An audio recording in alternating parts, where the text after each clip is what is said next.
been probably the last few weeks since I've known I was going to, have the pleasure of being a part of the set and being a part of the crew here and tell this story.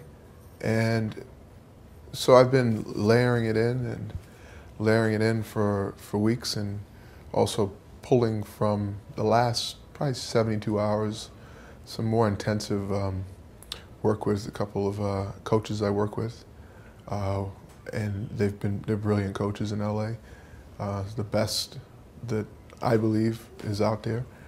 And I did a lot of private one-on-ones, actually put it up on stage and did it in front of class, just to really embody what I'm feeling, what Robert is feeling at this present time. And so I felt, I was in class last night and felt that it's kind of carried over to today. And it doesn't take much for me to really obligate myself to feel certain things that is required for me to feel in each of these different scenes. But the baseline for me is just, a weak, fragile, vulnerable feeling that comes over all of us in life from time to time. And in the case of Robert, I'm going through it because I'm here for chemo, which will weaken you, which brings up a lot of feelings of mortality, and but also I'm fighting to complete this piece of work for some people in my life that mean a lot to me. For me, it always starts on the page, the script. The breakdown tells me a little bit about Robert and what his struggles are at the current moment.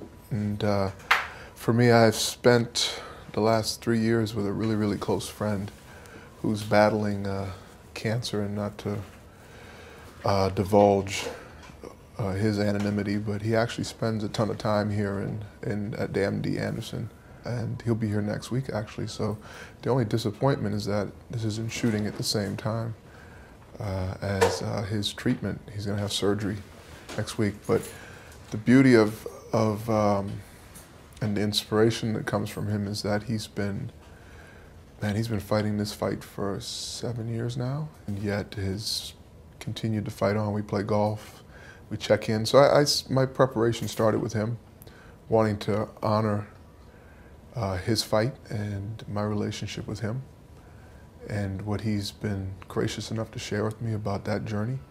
So that's where it began for me. It began with really the connection to someone who's actually dealing with this. And then I obviously then pulled from what was on the page, understanding that this novelist is someone that's trying to finish a piece of work that he's stuck completing because he's lost faith.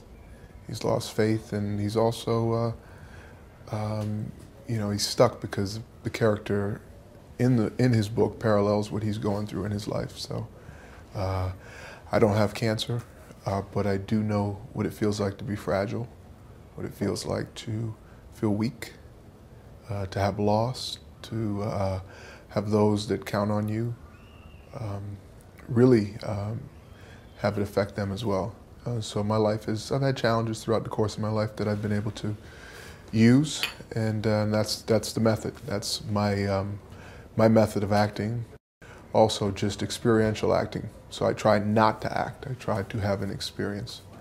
And that's what it's like for me, experiencing what Robert's going through now as he tries to finish this book, as he tries to finish his chemo, and the hope he has that he'll still be around to not only come back to this restaurant and reconnect with the people he's fallen in love with that have actually helped him finish his work, but also that his life will continue, and this journey of living life to the fullest will be something that he can continue to do.